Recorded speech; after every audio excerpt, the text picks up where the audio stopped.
The things was really good. But would it be good enough to hold off the PlayStation 2?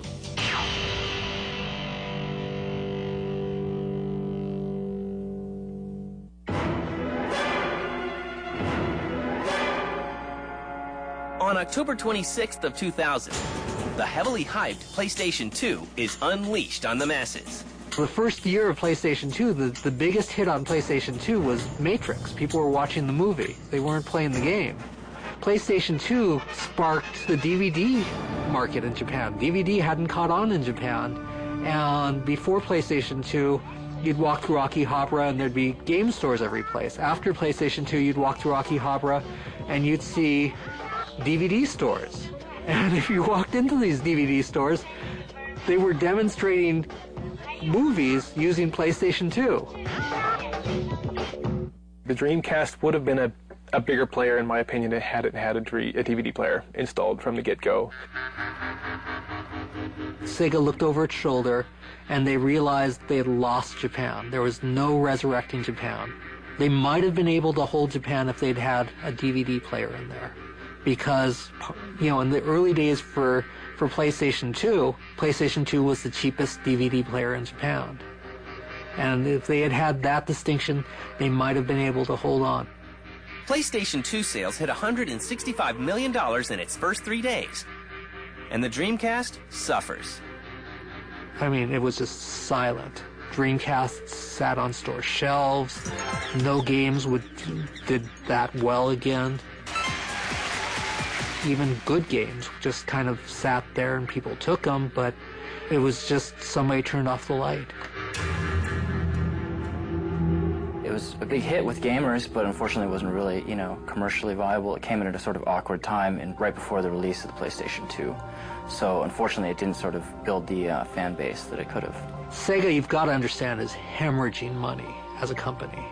They realized that if they could sell 4 to 5 million units worldwide, that they could still have a profitable market. They could last a little longer. Sega catches a break in December of 2000 when Sony can only ship half as many PS2s as it planned for the holiday season. We had a crew of people who were very into being the underdog. I'll allow you to die like a warrior.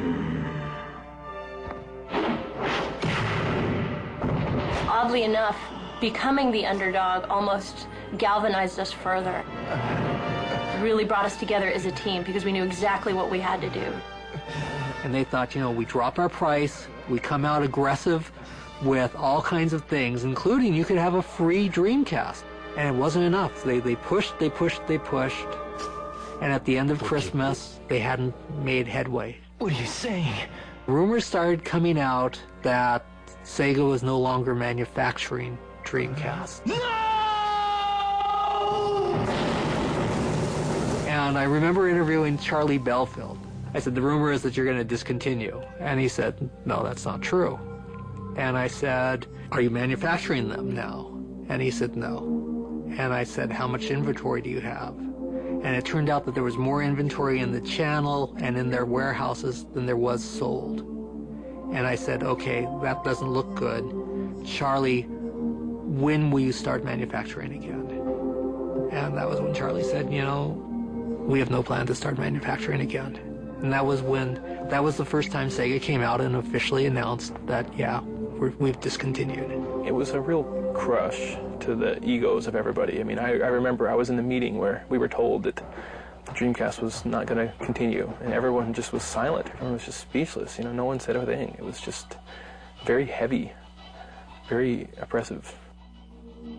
I don't know that Sega could have done anything differently to really save the Dreamcast. The biggest nail in their coffin was Sony really pushing the PlayStation 2. To the delight of gamers around the world, Sega announces that they are going to create games for all consoles.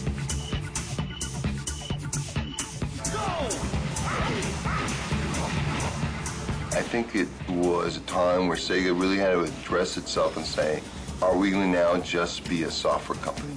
And if we are going to be a software company, is the team that we have here going to be one of the best organizations to build great software? because that's going to have to be our focus. Come on, let's begin. And that's going to have to be our drive. And that's how we're going to be able to survive. Go! So when Sega said that they would no longer be hardware specific, there was a lot of excitement. They really were the belle of the ball.